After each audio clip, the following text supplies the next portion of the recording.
17 de julio del Sí. 2020, viernes de periodistas en línea, hoy periodismo y docencia en la pandemia.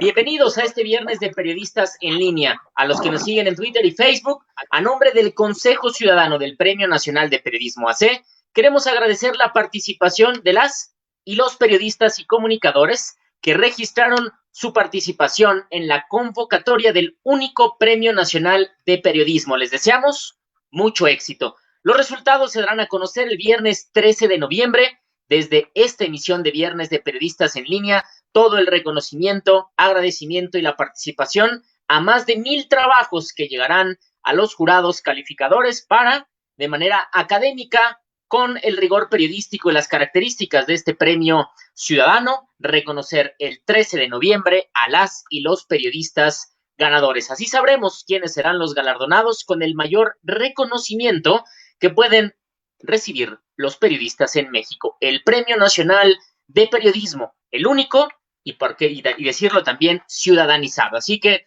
bienvenidos, los invitamos también a que participen, a que nos escriban en nuestras redes sociales, porque a lo largo del programa las preguntas que ustedes nos hagan las estaremos haciendo en el programa y para nuestros invitados, que hoy, de lujo como siempre, Mauricio Ortega Guzmán y Miguel Ángel Barragán. Mauricio, ¿cómo estás? Muy buenas tardes. Hola, ¿qué tal? Buenas tardes. Muchas gracias por la invitación. Gracias a ti, Miguel Ángel Barragán. Muchas gracias también por estar aquí con nosotros. Gracias a ustedes. Saludos. Muchos saludos. Arrancamos con este tema, periodismo, docencia en temas y en tiempos de pandemia. Y para eso vamos a darle la bienvenida y saludar como corresponde a Mauricio Ortega Guzmán. Él es profesional en la enseñanza académica, el periodismo social y el diseño sonoro.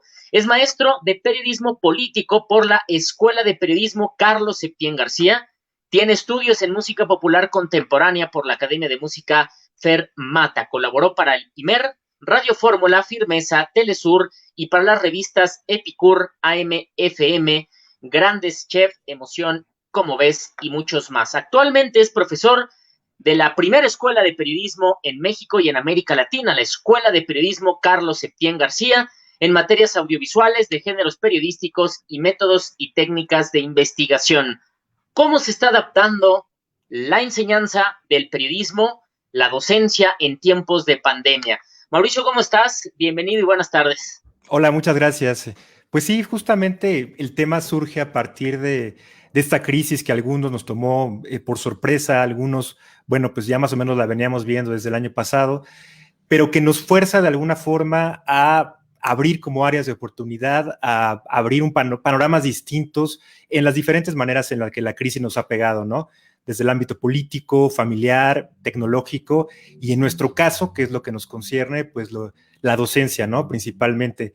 Esta crisis, como cualquier otra, es sin duda oportunidad, ¿no? Oportunidad de reflexionar sobre los nuevos estudiantes, las necesidades de los nuevos estudiantes, no del siglo XX, sino ya de la segunda década del siglo XXI, y de las necesidades también de un compromiso distinto, digamos, una ruta diferente a seguir por parte del docente.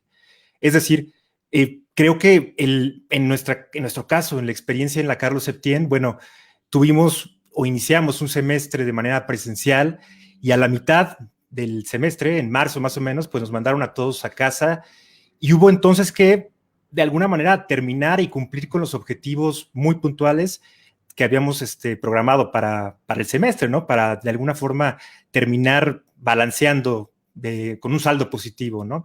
Entonces, esto nos ayudó mucho, en mi caso en particular, y creo que el de muchos de nuestros compañeros de la escuela, a poder interactuar de una manera distinta y a adoptar diferentes técnicas docentes con el alumno, ¿no? Ya los alumnos, por ejemplo, que nos tocan ahora, pues ya nacieron de alguna forma con el internet, ya nacieron de alguna manera con muchísima información que tienen a su disposición, lo cual no es malo, y en el caso del periodismo, bueno, el hecho de que haya muchísimas fuentes es positivo siempre y cuando se sepa discernir de alguna manera entre digamos, lo importante, lo que es objetivo. Bueno, objetivo no es un término que a mí me guste mucho usar. Yo siempre le digo también a mis alumnos, a mis alumnas, la objetividad en realidad no existe porque todos vemos a través del crisol, digamos, o del lente más bien, de nuestra experiencia, de nuestra formación familiar, educativa, cultural, social, sino más bien tratar en el ámbito de las fuentes de discernir cuáles son imparciales. Y eso no solamente lo puede ayudar de alguna manera el maestro, como decía, en una técnica, o más bien dicho, en una era en la que ya la información está disponible para todos, nos hace también reflexionar qué papel juega el profesor, ¿no? Si de alguna manera todo lo podemos aprender a través de tutoriales, aparentemente todo está en tutoriales, en YouTube, en diferentes plataformas, ¿cuál es la función entonces real del profesor, no?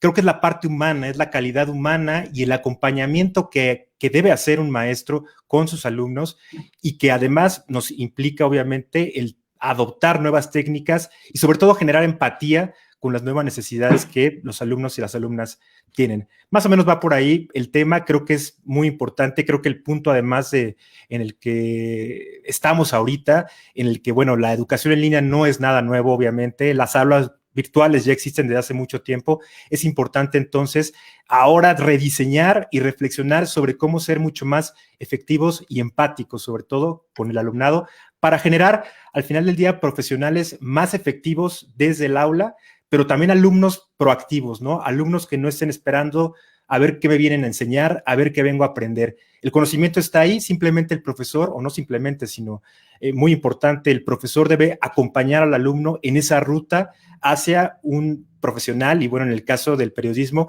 hacia un profesional crítico, hacia un profesional con base en valores de ética y obviamente en la filosofía de nuestro oficio. Oye, Mauricio, pues primero felicitarte por estar ahí dando clases en la Carlos Septién García. Gracias. La verdad que a mí me tocó hacerlo 10 años y es uno de los privilegios y los recuerdos más bonitos que tengo. Oye, pero también es un gran reto, ¿no? Por el peso que tiene, por muchas cosas. Y yo quisiera preguntarte dos cosas que me surgen en este momento. Digo, siempre dicen, haz una pregunta y luego la otra, pero quiero hacerte las dos al mismo tiempo. La primera, en temas de... Hay muchas materias que se puede facilitar el tema de en línea, de trabajos, de comunicación, de muchas cosas, pero hasta hace unos meses o quizás hasta semanas, pues veíamos el tema de enseñar radio, enseñar televisión como obligadamente presencial, era casi como imposible. ¿Cómo voy a armar un programa de radio, un programa de televisión sin presencialmente ver al alumno, corregirle su postura, apoyarlo en su dicción, organizar a los otros alumnos para ver quién seguía después, como si fuera una transmisión de un noticiario, etcétera? ¿Cómo están haciendo este reto y cómo están aprovechando? Porque hoy, como esta herramienta que estamos ocupando de StreamYard para hacer la transmisión, hay muchas, y de pronto como que se abrió un mundo y un panorama para enseñar, para que participen más y para que la experiencia educativa sea mucho más rica. Sí, mira, pues todo tiene que ver, y creo que así lo hemos hecho con la adaptación, ¿no? Con el conocimiento, sobre todo, de nuevas formas de comunicar y de las necesidades, insisto, del mismo alumno. En mi caso, digo, te hablo de mi experiencia, yo el semestre anterior di producción audiovisual y, bueno, manejábamos un software por el cual se pagaba en la escuela que no todos los alumnos ni las alumnas tenían.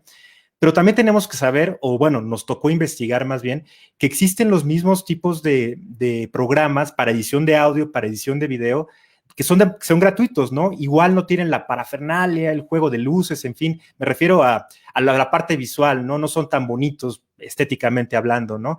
Pero son programas que están precisamente, se les llama de código abierto, que son precisamente para eso, ¿no? Para gente que no necesariamente tiene que pagar. Al final del día las funciones son las mismas y lo que tratamos precisamente es de tener una comunicación y un lazo constante, ¿no? En mi caso, insisto, de producción audiovisual, pues tenía una comunicación todo el tiempo con mis alumnos, con mis alumnas, todo el tiempo nos estábamos enviando audios, experimentábamos también a través de diferentes plataformas para subir el audio, para subir el video, y bueno, la discusión en el aula virtual realmente era increíble porque ellos trabajaban de alguna manera desde su casa, esto que nosotros ya les habíamos enseñado, que les enseñábamos o que le dábamos la información, le dábamos las herramientas, ellos lo trabajaban en su casa a través de estos programas y ya al momento de reunirnos en la clase, en la hora, digamos, ya formal, por así decirlo, lo que hacíamos era todos analizar, todos criticar, todos reflexionar y todos construir el conocimiento. Entonces, más o menos es como buscar otro tipo de dinámicas, ¿no? Y además, bueno, también el hecho de que todo se evidencia en el video, en el caso de Zoom o la plataforma que se utilice, todo queda evidenciado. El comportamiento fue diferente, eso también fue muy interesante. Como te decía, como les comentaba, bueno, al auditorio, ¿no? desde un principio era de una manera presencial, ¿no? La clase, y luego al convertirse en virtual, al aula virtual, en línea, pues cambia mucho el comportamiento y cambia mucho también la interacción con el alumno. Estamos en contacto todo el tiempo a través de WhatsApp, a través del correo electrónico. Las dudas surgen y podemos quedarnos incluso horas más, ¿no? O podemos a lo mejor extendernos un poquito con alguna duda muy precisa, ¿no? De algún alumno. Más o menos así fue lo que hicimos, adaptarnos tanto el profesor como los alumnos, y bueno, al final creo que sacamos adelante un proyecto, la verdad, un semestre muy, muy provechoso en el cual pudimos cumplir con los objetivos de conocimiento, de aprendizaje, y bueno, al final todos salimos bien, ¿no? Salimos ganando y pudimos superar pues esta crisis que nos pegó desde esta parte pues docente. Contigo en un momento más para también platicar cuáles son esas nuevas actitudes, aptitudes que debe desarrollar el alumno, el futuro periodista, para los tiempos que adelantadamente y de manera mucho más veloz llegaron, que es todo este tema digital. Pero vamos a regresar con eso después, porque vamos a presentar a Miguel Ángel Barragán. Él es periodista, académico e investigador. Es egresado de la Universidad Veracruzana con maestría en comunicación política por el Centro Avanzado de Comunicación Eulalio Ferrer. Participó en diversos medios de comunicación en Veracruz. Ha sido corresponsal de Uno más Uno y El Financiero, diarios nacionales. Es colaborador en el periódico digital alcalorpolitico.com, con sede en la ciudad de Jalapa, Veracruz, donde se ha especializado en periodismo de datos. También es docente de la Facultad de Ciencias de la Comunicación de la Universidad Veracruzana. Y hoy con Miguel Ángel Barragán vamos a platicar de la planeación y del trabajo en equipo, el éxito de una investigación periodística. Miguel Ángel Barragán, la semana pasada en el programa de Viernes de Periodistas en Línea platicábamos con el equipo que llevó a cabo la investigación periodística de la estafa maestra y cómo se fue gestando un grupo interdisciplinario de diferentes personalidades con diferentes profesiones para poder llegar a la conclusión de esta investigación. Así que más que interesante recibirte, Miguel Ángel Barragán. Muy buenas tardes y bienvenido a Viernes de Periodistas. Si puedes habilitar, Miguel Ángel, tu micrófono. Sí, listo. Buenas tardes, Armando. Ahora sí, adelante, Miguel. Nos están siguiendo. Sí, efectivamente, esto de la pandemia nos vino a cambiar todo. Yo lo que les proponía hablar esta tarde era de cómo en esta crisis, cómo esta pandemia que nos mantiene encerrados desde hace varios meses, nos hace recordar aquella frase de que no hay mal que por bien no venga. La verdad es que para efectos del periodismo hemos crecido mucho, 3 meses, más de 3 meses que llevamos encerrados. ¿Por qué? Porque, como bien dijo Mauricio, de repente nos suspendieron la vida normal y nos tuvimos que aislar. En pleno semestre, habíamos iniciado el semestre, y en lo personal a mí me toca trabajar con los muchachos de la Facultad de Ciencias de la Comunicación, materias que tienen que ver con periodismo, entre ellas periodismo de investigación.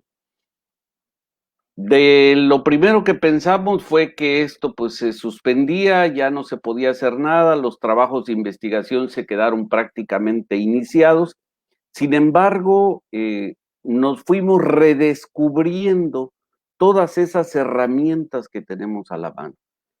Fuimos redescubriendo la Internet, que de hecho es el tema para esta tarde. ¿Cómo redescubrimos las ventajas que tenemos hoy día con esta tecnología y sobre todo toda la serie de posibilidades que se nos abrieron obligados por esta pandemia?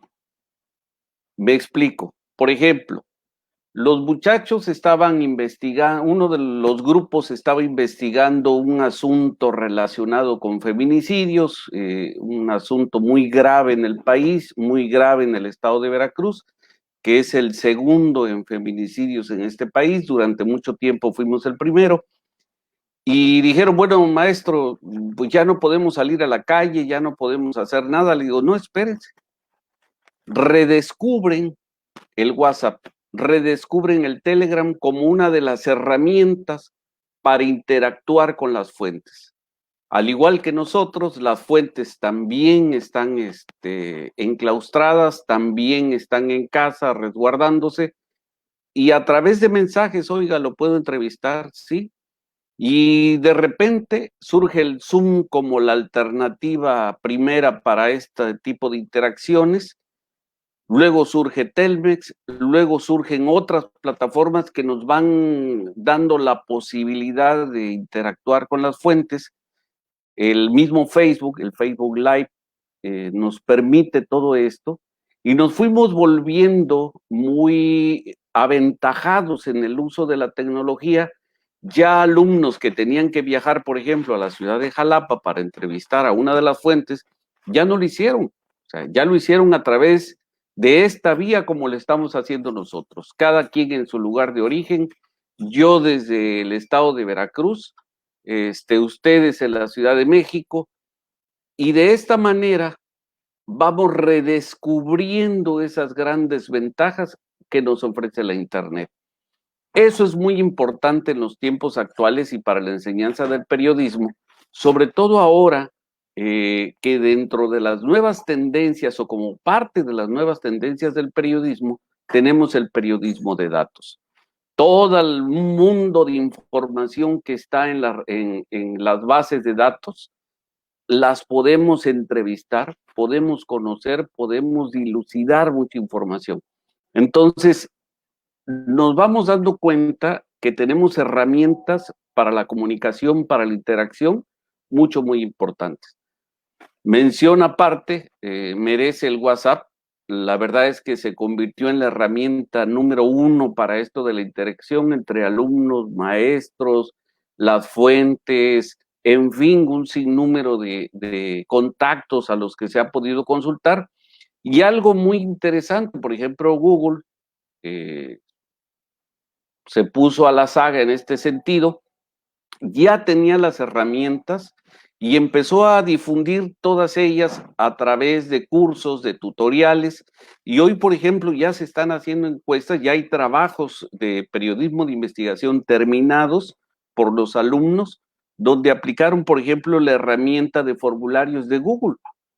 Se volvieron duchos en esas habilidades de cómo armar la herramienta del cuestionario, cómo aplicarlo, cómo darle seguimiento, cómo interpretarlo, cómo el mismo programa nos va dando un sinnúmero de facilidades.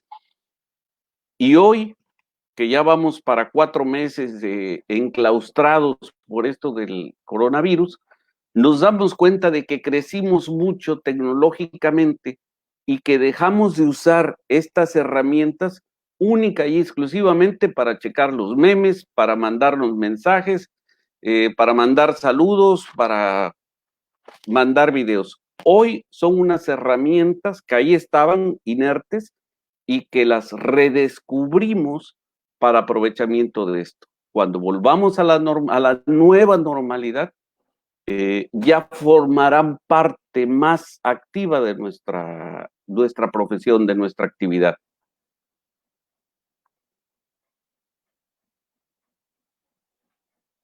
En esta nueva etapa, y es la misma pregunta que queda, y aquí también ya a Mauricio le abrimos micrófono para tener un diálogo entre todos, es esta nueva etapa nos ha enseñado muchas cosas que estaban y que no aprovechábamos al máximo. Había mucha tecnología que estaba ahí y no la estábamos aprovechando para comunicar, para investigar, para interactuar y muchas otras cosas.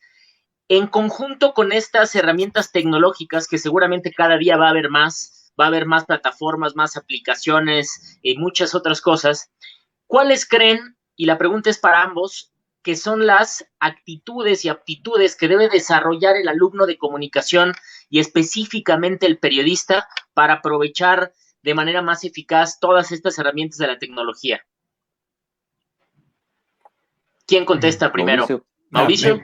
Sin duda, yo creo que la conciencia, ¿no? La conciencia crítica, la reflexión, el sentido de la evaluación, el análisis, ¿no? Principalmente el desarrollar un ojo crítico ante la información que se está generando todo el tiempo. Debemos estar muy conscientes de que el ecosistema mediático ha ha aumentado y todo el tiempo está en constante dinámica y transformación.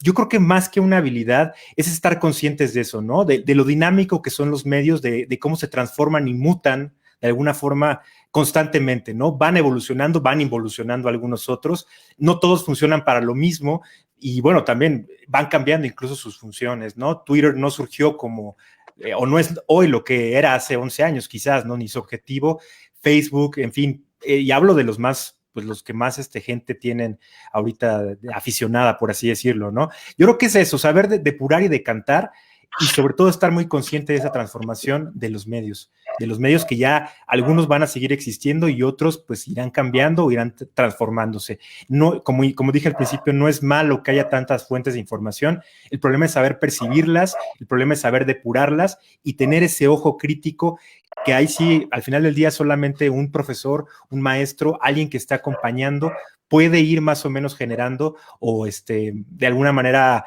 tratando de que el alumno esté consciente de ello. Miguel Ángel, ¿cuáles son esas actitudes que debe de desarrollar el periodista? Sí, mira, ahora con esta pandemia del coronavirus, el periodismo tradicional, el de la entrevista cara a cara, el de consultar fuentes aisladamente, el de trabajar en solitario, ya se transformó.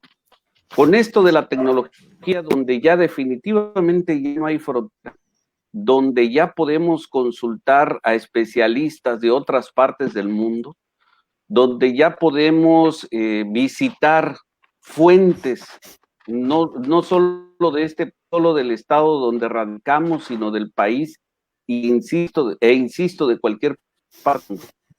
Se le abre al estudiante de periodismo, de comunicación, un mundo que la verdad esto es algo que pues muy pocos imaginaron. Y sí, tiene que desarrollar nuevas habilidades.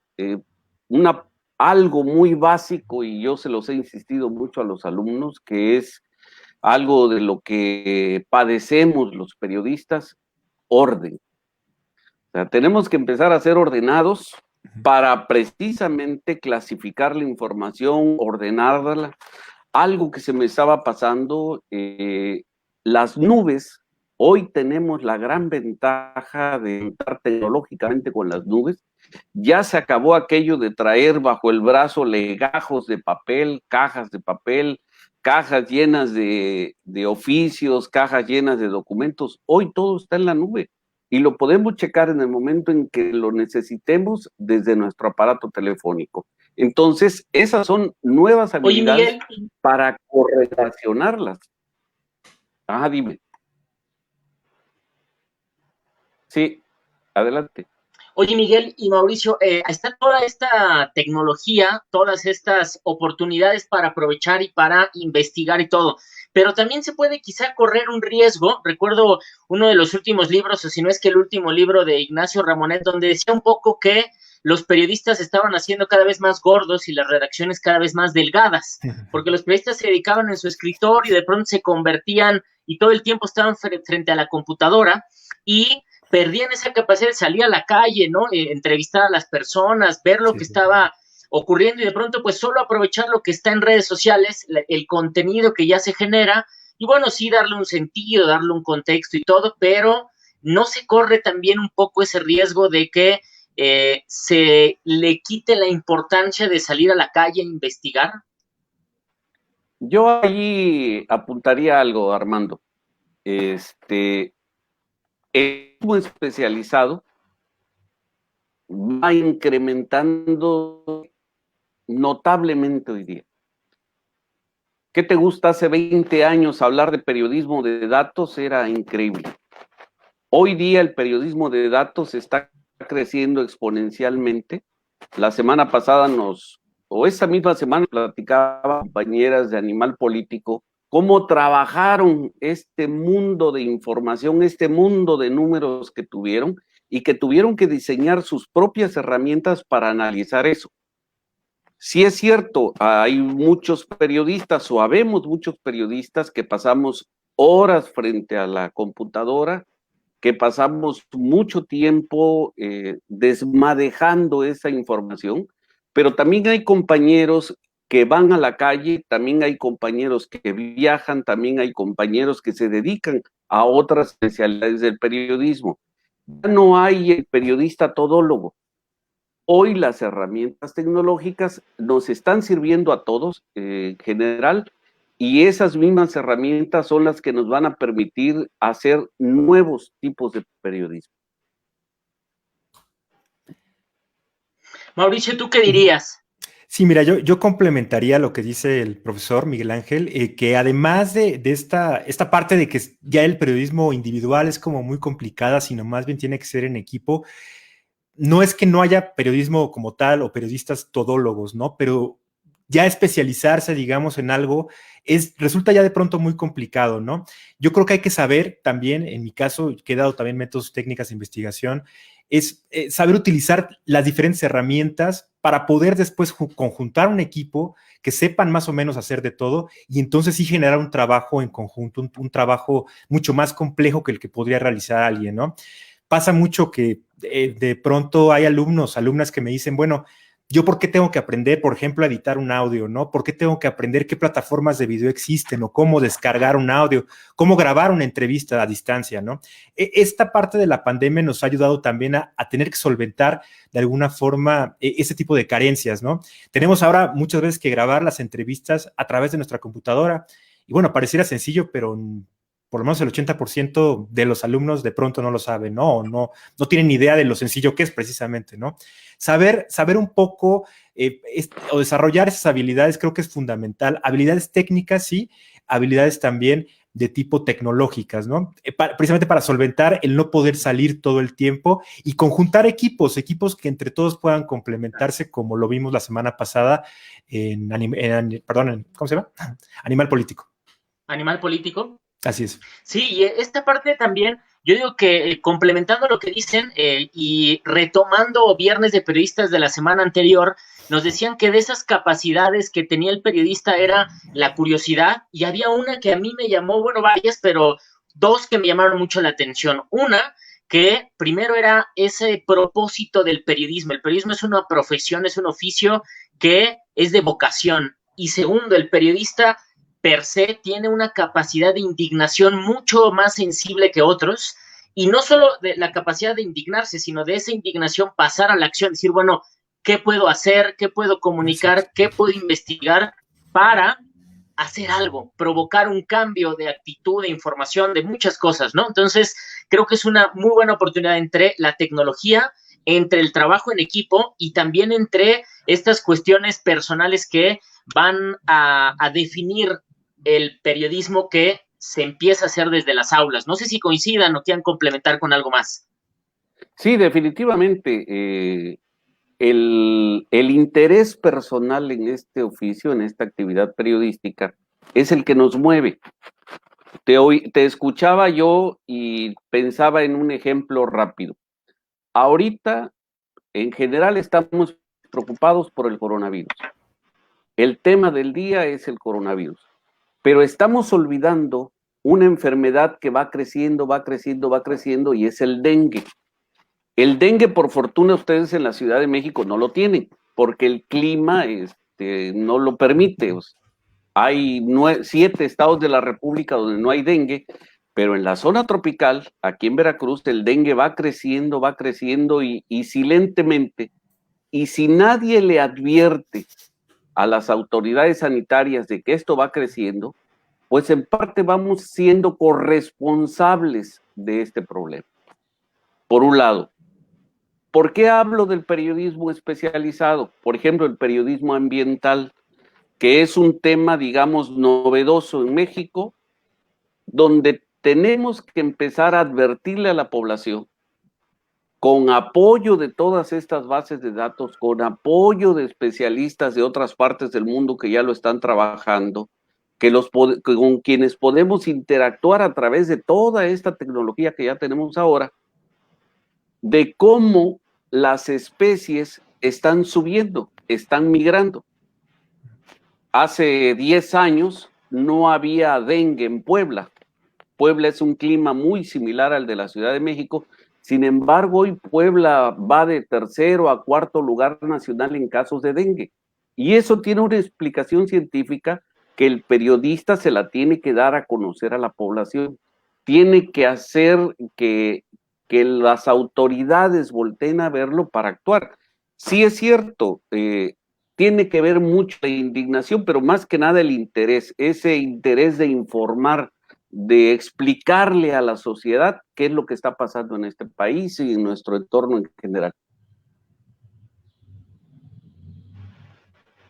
Vamos a pasar a las preguntas para ver qué, y bueno, Jorge Sadi Durón dice, felicidades a todos, les mando un buen saludo sobre las técnicas que se deben de desarrollar en mi materia de COVID. Raciel Damón Martínez dice, felicidades Mauricio, en efecto el futuro se nos adelantó. También abrazo para Miguel Ángel, más que de acuerdo con el redescubrimiento de las nuevas tecnologías. Pablo Valencia Carranza, que nos escucha y nos ve cada viernes.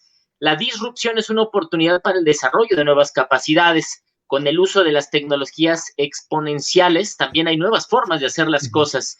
¿Cómo la vislumbran? Guadalupe Mar dice, con todo y tecnología, estoy de acuerdo con los expositores en el sentido de amplificar la mirada crítica entre los estudiantes. Jorge Sadi también nos escribe, el trabajo interdisciplinario es importante. Dentro de la comunicación hay varias disciplinas y oficios que se pueden y que pueden coincidir de forma de grupos periodísticos que construyan las grandes y complejas noticias. Ya no es aquel periodista solitario, aquel lobo estepario que se dedicaba a investigar por sí mismo. En esta, Mauricio, regreso contigo ahora y lo que estás viendo con las nuevas generaciones, donde has impartido clases hoy en la Carlos Septién. ¿Cómo ves a estas nuevas generaciones en relación al periodismo, en relación a la comunicación, a el propósito, las ganas que tienen y los objetivos en general que ves en estas nuevas generaciones? Pues mira, yo los veo en general muy interesados, muy interesadas con lo nuevo precisamente que se puede obtener a partir del Internet en materia de periodismo, ¿no? Están muy interesados en conocer, en utilizar nuevas tecnologías, en ampliar, digamos, sus habilidades, sus aptitudes. Pienso que el problema es la dirección, ¿no? La directriz, y obviamente que a veces se puede perder el sentido de la filosofía y esencial del periodismo, ¿no? Informar, ser portavoz y obviamente tener un interés, como dice el maestro, para poder ser una conciencia crítica, digamos, los ojos de la sociedad, no simplemente ser repetidores de información. Aquí estamos hablando ya de gente o de alumnos, alumnas que quieren generar sus propios contenidos también, pero no saben cómo, ¿no? O sea, están como, se desbordan o está desbordada la información o las fuentes, y no hay como la capacidad, digamos, de poder irlas filtrando poco a poco, y es precisamente el motivo, digamos, o el momento justo para que el profesor también se adecue más bien, perdón, a las nuevas fuentes de información y pueda entonces irlos guiando, irlos acompañando. Esta palabra de acompañamiento creo que deja muy claro la función que debe tener el profesor para estas nuevas generaciones, ávidas obviamente de conocer, ávidas de aprender, pero que no saben pues por dónde empezar. Recuerdo que también una de las primeras participaciones que teníamos en este viernes de periodistas, uno de los ponentes decía, hoy es el tiempo y hoy es el momento del periodismo. Como hay tanta información, como está ahora esta palabra de moda de infodemia, hoy cualquiera publica, hoy no solo los periodistas son creadores de contenido, ya incluso hay esta palabra de prosumers o estos consumidores, productores de contenido. Hoy el periodista pues adquiere una mayor relevancia en cuestiones de la jerarquización, en cuestiones del rigor periodístico, de la investigación, del contraste, de los factores de interés periodístico y muchas cosas más. Y en ese mismo sentido, Miguel Ángel Barragán, te quiero preguntar, tú que estás siendo jurado del Premio Nacional de Periodismo, el único, cuando ves un trabajo, cuando empiezas a ver los trabajos que llegaron o que están por llegar, ¿cuáles son las características, los parámetros donde tú empiezas a vislumbrar que ahí hay un buen trabajo periodístico? ¿Cómo defines un buen trabajo periodístico y qué características empiezas a buscar en un trabajo que les sirva a quienes nos ven, sobre todo a los alumnos, a los futuros periodistas, no solo para ganar un premio, sino para hacer un periodismo de datos, de investigación y de las características que tú le pones como un buen periodismo? Sí, en principio, y como se lo digo a los alumnos, ¿no? ¿Cómo vas a conocer un trabajo de periodismo bien hecho, que tenga ese valor? Pues con el dato. Hoy día, y tú lo decías, con la infodemia, y voy a hacer un paréntesis. Así como nosotros los periodistas redescubrimos la Internet, así la gente en general redescubrió la Internet. Y hoy día ya no, mucha gente se va con la finta, desconoce cuándo una información es verdadera, cuándo es falsa, y ahí es donde entra el periodista. Ahí es donde el periodista debe dar ese plus, orar esta profesión, pero basada en datos. El dato es la clave.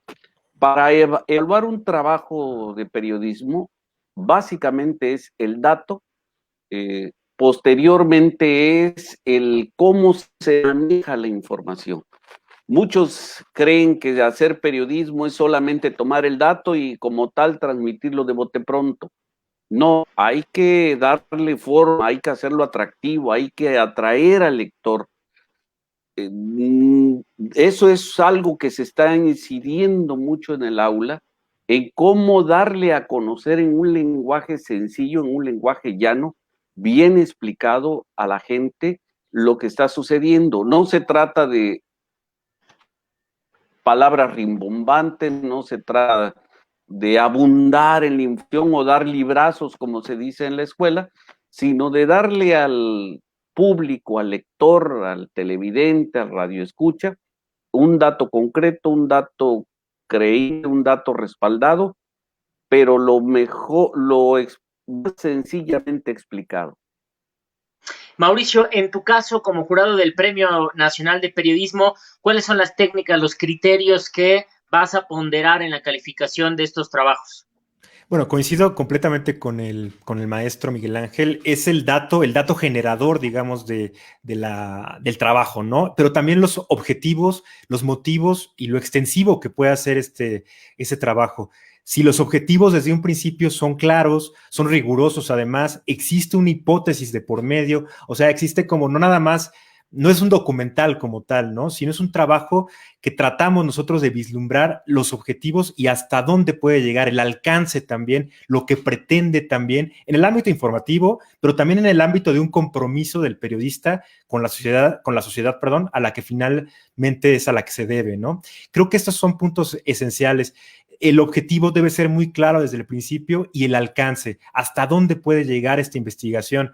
De pronto en las aulas pasa mucho que los alumnos entregan trabajos, bueno, para obtener una calificación, ¿no? O sea, es como parte de un porcentaje que tendrían que llenar, ¿no? Y la idea no, y es lo que tratamos de transmitir, que la idea es que ese trabajo pueda extenderse más adelante, pueda tener un impacto mucho más afuera de las aulas, ¿no? Mucho más, que pueda además inspirar a otro tipo de investigadores, de periodistas, a extender las diferentes ramificaciones que se plantean desde un principio hacia otro tipo de trabajos y que obviamente, bueno, los protagonistas, los antagonistas, las versiones de ambas personas, de ambos personajes, sean claras y aparte estén reflejadas, digamos, en la investigación desde el principio. Porque un periodismo, digamos, o un trabajo de investigación sesgado también es notorio desde el inicio. Lo importante es ver cómo ambas partes reflejadas desde un principio, con base, obviamente, en las evidencias, en los objetivos y en el balance de la información. Ahora que los escucho, recuerdo mucho un libro que le terminé hace un par de meses, que creo que lo voy a releer y espero que no suene a comercial, pero lo escribió, se llama El Moonshot de la Educación, no sé si lo han visto, lo han leído por ahí, y lo escribe Esther Bogiaki, que escribió, bueno, ella es maestra de periodismo, y entonces ella hace un análisis de la educación en general, hace un análisis del periodismo, y entonces dice en este libro de los Moonshots de la Educación que la educación debe de cambiar, debe de haber un giro radical en la educación, y esto lo escribió ya hace un par de años, donde decía que la escuela tradicional no enseña a los alumnos las suficientes capacidades, habilidades y muchas otras cosas para enfrentar un futuro laboral independientemente de la profesión que tenga este niño. Y en este libro de los moonshots de la educación dice que el periodismo, como materia de investigación y como materia práctica, es una de las materias más ricas para poder aprender muchísimas cosas como trabajo en equipo, trabajo bajo objetivos, bajo metas, investigación, redacción, uso de tecnologías, muchas cosas hace que sea complementario a otras materias y que sea una de las herramientas más ricas en la enseñanza. ¿Ustedes consideran que el periodismo y las técnicas y las herramientas del periodismo, con todo lo que hemos platicado hoy, debería de enseñarse también en diferentes etapas, no solo hasta la universidad? Sí, definitivamente. Hoy los jóvenes bueno, lo voy a tener que decir, ¿no? Mi nieta tiene 6 años y también con la pandemia ya tiene videoclases, ya tiene incluso clases de un instrumento musical a través de esto, y nace en ella, como en muchos niños, nace la curiosidad por saber cómo funcionan las cosas. En secundaria, en bachillerato, ya los muchachos, los trabajos que les encargan ya tienen que ver con la tecnología. Hagamos un repaso, y no voy a decir qué edad tengo, pero yo todavía era de la época en que para averiguar un tema me iba a la biblioteca y pedía un libro de este tamaño, que era un tomo de 20 de una super enciclopedia. Y hoy día no, hoy te sientas frente a San Google y le dices, a ver, San Google, ¿qué es esto? Y te da inmediatamente, ¿no? Entonces, eso es lo que le tenemos que enseñar a los alumnos, a cómo aprovechar esa tecnología, a cómo sacarle jugo a toda esa tecnología, a todo eso que tenemos a la mano, precisamente para hacer un mejor periodismo, para realizar una mejor actividad de investigación periodística. Mauricio, ¿tú qué opinas? Sí, sin duda todo parte, digamos, de la curiosidad. El periodismo parte principalmente de la curiosidad y bueno, qué mejor que en una etapa de niñez precisamente, que es cuando más pura está y más abierto parece que está, ¿no? El ser humano en la niñez, bueno, todo el tiempo está preguntándose los porqués, no comprende de pronto por qué ocurre una pandemia, por qué tiene que estar encerrado. Y sin embargo, bueno, son oportunidades que se pueden aprovechar al momento de que el niño pues va a estar pegado porque ya nació, porque es prácticamente extensivo de su sentido, de su manera de comunicarse con los demás, el internet, el celular, el iPad, ¿no? O el iPod, en fin, hay que como incentivar precisamente esta curiosidad y este aprovechamiento de las tecnologías, pero yo insistiría más bien siempre con un ojo crítico que vaya decantando la información, que vaya filtrando la información, porque creernos, en Google podemos encontrar cualquier cuestión, ¿no? Y bueno, en mi época, cuando era estudiante, que empezaba Wikipedia, pues estaba prohibido que Wikipedia, por ejemplo, fuera una fuente, ¿no? Hemos visto que ya cómo funciona, o ahora que entendemos cómo funciona, por ejemplo, Wikipedia, ya sabemos que efectivamente no es una fuente confiable, sino nada más de tipo referencial. Entonces, no basta nada más con basarse en una sola fuente. Y esto es lo que yo creo que hay que enseñar, como decías tú, desde una etapa mucho más cercana, mucho más temprana, perdón, mucho más temprana a la niñez, que es cuando es el despertar precisamente de la curiosidad y es cuando más fácil puede abstraer la información, lo cual concierne a un riesgo que debemos entonces encaminar. Pues estamos ya acercándonos a la parte Sí, yo final ahí, de este programa. Adelante, Miguel.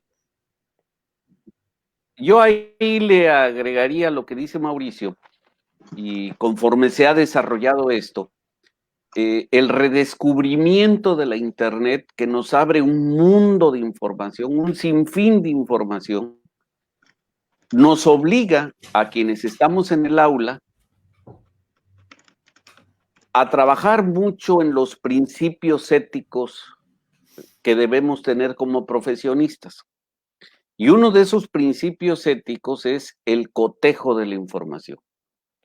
No podemos darnos el lujo, porque está sucediendo y eso es grave. Ustedes deben de haber sido testigos de algún hecho, de una información falsa, y que ahora ya es muy común. Me equivoqué. Y no voy a dar nombres de conocidos. Pido disculpas, me equivoqué. Me engañaron. eso pareciera que resuelve algo, pero lo que denota es que se faltó al principio ético del cotejo de la información. Sí es cierto, tecnología la internet nos abre mucha información, pero debemos de recurrir a esos principios éticos para cotejarla. No podemos caer en el juego de la tergiversación, del engaño, de la falsedad, para ganar una nota informativa. Así es, y adelante, Mauricio. Sí, agregaría también que en este plano de la ética, digamos, ya existen ahora, y eso los profesores también debemos saberlo, mecanismos para detectar mucho más fácilmente el plagio, ¿no? Antes era como mucho más complicado, ¿no? Podían copiar y pegar el famoso copy-paste, ¿no? Ahora como profesores tenemos un compromiso adquirido ya per se, en el cual debemos utilizar estas herramientas precisamente para en los trabajos de investigación de los alumnos y bueno, también obviamente en el ámbito profesional, encontrar o tratar de detectar cosas que de pronto no suenan creíbles, o digo creíbles, o vamos, que no parecieran de un estudiante, ¿no? Ya existen esas herramientas en las cuales podemos rápidamente encontrar y detectar un plagio, que es, bueno, una falta gravísima en el caso, bueno, creo que en cualquier profesión, pero en el caso del periodismo va totalmente en contra de la filosofía y de la ética, que es algo que no debemos de dejar de lado jamás cuando estamos generando precisamente contenido y cuando estamos adquiriendo un compromiso que es precisamente con la sociedad, de ser portavoz de la sociedad. Sí, como digo, bueno, me hace también recordar un poco, primero, bueno, el ya clásico libro de Carlos Marín de los géneros y el manual del periodismo, luego hace unos años el manual de Raimundo Riva Palacio de el periodismo, el manual de periodismo, pero aplicado a las nuevas tecnologías, donde entre muchos aportes que hace Raimundo Riva Palacio dice el prosumer o el consumidor que de pronto produce contenido, pues inmediatamente tiene una información y lo que hace luego la publica, luego la comparte, y eso nunca debe hacer un periodista, ¿no? El periodista dice, a ver, espérame, no por ganar la nota, no por ser el primero, voy a no solo darle contexto, sino voy a verificar información, voy a releerlo 2 o 3 veces para ver si realmente estoy comunicando lo que quiero comunicar, y ahora, o quizás seguramente saldrá un nuevo manual de periodismo en época de post-pandemia, ¿no? Con todas las herramientas que ya existen. Bueno, ya nos estamos acercando a las conclusiones, a la parte final, para que vayan pensando y aterrizando su conclusión. Vamos a leer unos comentarios más y nos acercamos a las conclusiones. Nos escribe Mayra Torres, ¿cómo se llama el libro? Y el autor, supongo que habla del de Moonshots de la educación. Esther Bojikic es quien es la autora de este libro de El Moonshot de la educación. Irene Herrerías, uno tenía que hacer resúmenes y transcribir cada que se dejaban trabajos en la escuela. María Teresa Arroyo dice, excelente charla, felicidades a los participantes. Recordarles que estos viernes de periodistas en línea también están en el canal de YouTube del Consejo Ciudadano del Premio Nacional de Periodismo ACE. Esta transmisión y las anteriores las pueden ustedes encontrar obviamente en Facebook, en Twitter y sobre todo en YouTube.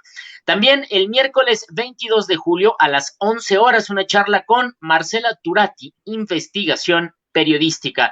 Estas charlas que, gracias también a la tecnología, se han incrementado constantemente. Hay Zooms, hay webinars, hay mucha información para enriquecer cada vez más lo que significa la comunicación, el periodismo, el rigor de la información. Una información más, la Escuela de Periodismo Carlos Septién García anuncia sus maestrías en periodismo político y periodismo económico. Cuentan con becas y convenios. Informes al WhatsApp 55 15 02 39 92 con Lucifer Reira.septien@gmail.com. Periodismo solo en la Septien. Así que si quieren todavía especializarse más, puede ser en el rubro de periodismo económico o en el rubro de periodismo político. La maestría en la Escuela de Periodismo Carlos Septién García, la primera en México y en América Latina. Vamos ya a cerrar este programa de viernes de periodistas en línea. Mauricio, ¿cuál sería tu conclusión de esta charla y de la docencia, el periodismo y la pandemia? Pues mira, yo creo que justo esta pandemia abre una nueva oportunidad para detenernos y evaluar al nuevo alumno, al nuevo profesor, digamos, ya del siglo XXI, con las nuevas técnicas, pero sobre todo con un compromiso diferente, digamos, al que teníamos antes, ¿no? el alumno ahora debe ser mucho más comprometido con lo que aprende, o tendría que ser mucho más, obviamente transmitido a través del profesor, ¿no? Pero creo que esta nueva forma, digamos, de aprender ya no es la misma, decían alguien o comentaba alguien que antes tenían que hacer los resúmenes.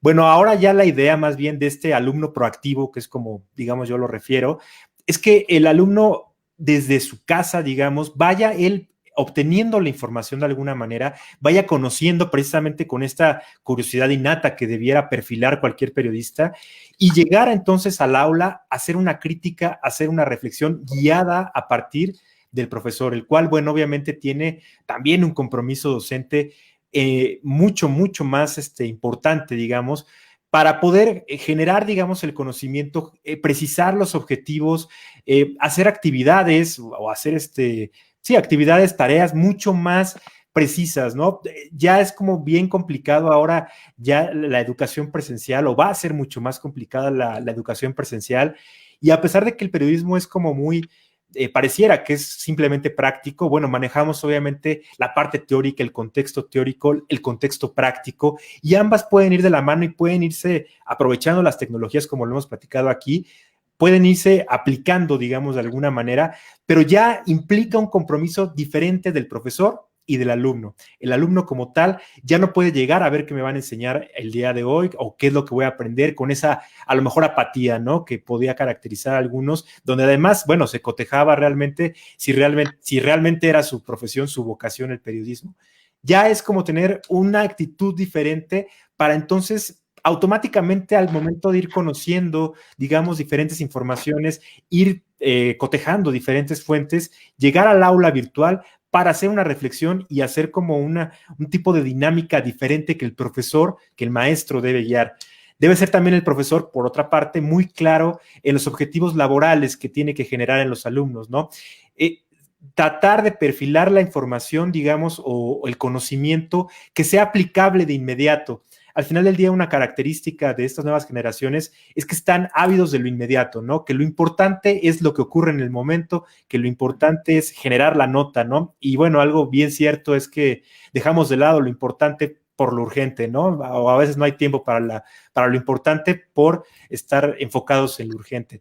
Entonces creo que implica un compromiso diferente y creo que va a ser muy interesante las nuevas dinámicas que vamos a tener que aplicar en cualquier profesión, pero específicamente en el periodismo, ¿no? Que pareciera que es solamente un ámbito de a pie, que tenemos como esa imagen del periodista, bueno, del libro de Enrique Serna, por ejemplo, ¿no? Muchos alumnos, alumnas ahorita están leyendo ese libro y están apasionados, ¿no? Apasionadas con ese tema, con ese tipo de periodista de los 50, de antes, y bueno, ahora ya es muy diferente, ¿no? Y ellos ya conscientes de las tecnologías a las que tienen acceso, del gran crisol, abanico de información que tienen y al cual pueden acceder sin ningún problema, cómo tratar de hacer un periodismo mucho más comprometido, mucho más crítico, mucho más útil, obviamente, sin dejar de lado la filosofía, insisto, del periodista de toda la vida, ¿no? Del periodismo como ojo, como crítico del poder, como también portavoz de una sociedad. Del Parlamento Diario de los Pueblos, ¿no? Así es, Diría el Carlos fundador Septién. de la Carlos Septién. Miguel Ángel Barragán, tu conclusión. Sí, definitivamente vivimos una nueva etapa donde estamos redescubriendo la Internet, yo insisto, que nos abre un mundo de información y ello nos obliga tanto a los maestros como a los alumnos a aprender. Finalmente ambos estamos reaprendiendo, estamos reconfigurando lo que ya conocíamos hasta antes de la pandemia. Además, esto es un gran reto que se nos abre porque ahora tenemos que elevar nuestros estándares en la profesión del periodismo, en la actividad periodística, elevarlos a nivel internacional. Ya no solo pensar en nuestra comunidad, ya no solo pensar en nuestro estado, nuestro país, ya tenemos que pensar en lo internacional. Lo que sucede en un lugar, lo de antiguamente se conocía como el efecto mariposa, hoy ya es una realidad con esto del redescubrimiento de la Internet. Hoy lo que sucede en una pequeña comunidad de la sierra de cualquier estado de este país puede llegar a ser una noticia internacional si se enfoca, si se soporta, si se maneja adecuadamente. Muchísimas gracias por esta participación de Viernes de Periodistas en Línea, y retomando un poco más de este libro de los Moonshot de la educación, que lo planteaba un poco como visión a futuro, hoy adquiere una relevancia. Hablaba de dos términos. Esther Bogiaki decía, uno, el aula mixta, esta combinación cada vez más acelerada de aprendizaje en el aula y aprendizaje digital o online, y al mismo tiempo el aula invertida, es decir, la educación que nos tocó a nosotros era la teoría en el salón y la práctica pues en tu casa, y como tú te pudieras dar a entender con la cámara y en la edición. Y ahora va a ser al revés, ¿no? Tener la teoría en todas las herramientas que hay en internet, en YouTube, en conferencias, etcétera, y la práctica mucho más concentrada en resolver dudas en el aula, acompañado del maestro. Así que muy interesante, nos despedimos. Muchísimas gracias. Recordarles nada más que en dónde pueden ver estos videos completos en YouTube. Lo pueden encontrar en el Consejo Ciudadano del Premio Nacional de Periodismo AC. También recordamos y agradecemos la retransmisión del periódico Debate, Periodismo Pixel, Editorial UAS, Librería Universitaria Carlos Manuel Aguirre, a la Facultad de Ciencias de la Comunicación Social de la UAPJO, a la Universidad Autónoma de Chiapas, a CONEIT, Armando Videos, a Contacto en Medios, Aula Abierta, Revista Mexicana de la Comunicación y Red de Medios Públicos de México. Muchísimas gracias, así nos despedimos de este Viernes de Periodistas. Les recordamos que la maestría en Periodismo Político y Económico en la Escuela de Periodismo Carlos Septién García cuenta con becas y convenios 55 15 02 39 92 al correo electrónico de lucyferreira@gmail.com. Repetimos el teléfono para que usted pueda adquirir estas becas o convenios: 55 15 02 39 92, lucyferreira.septien@gmail.com. Periodismo solo en la Septien. Miguel Ángel Barragán, muchísimas gracias por estar con nosotros en este Viernes de Periodistas. Mauricio Ortega Guzmán, muchísimas gracias por estar también con nosotros en este Viernes de Periodistas en Línea. Gracias, muchas gracias. Muchas gracias a ustedes, y bueno, también felicitarlos como los jurados del premio y del único Premio Nacional de Periodismo. Recuerden que el 13 de noviembre es cuando se darán a conocer los galardonados, los premiados. Muchas gracias, y ahora sí nos vamos, y muy buenas tardes.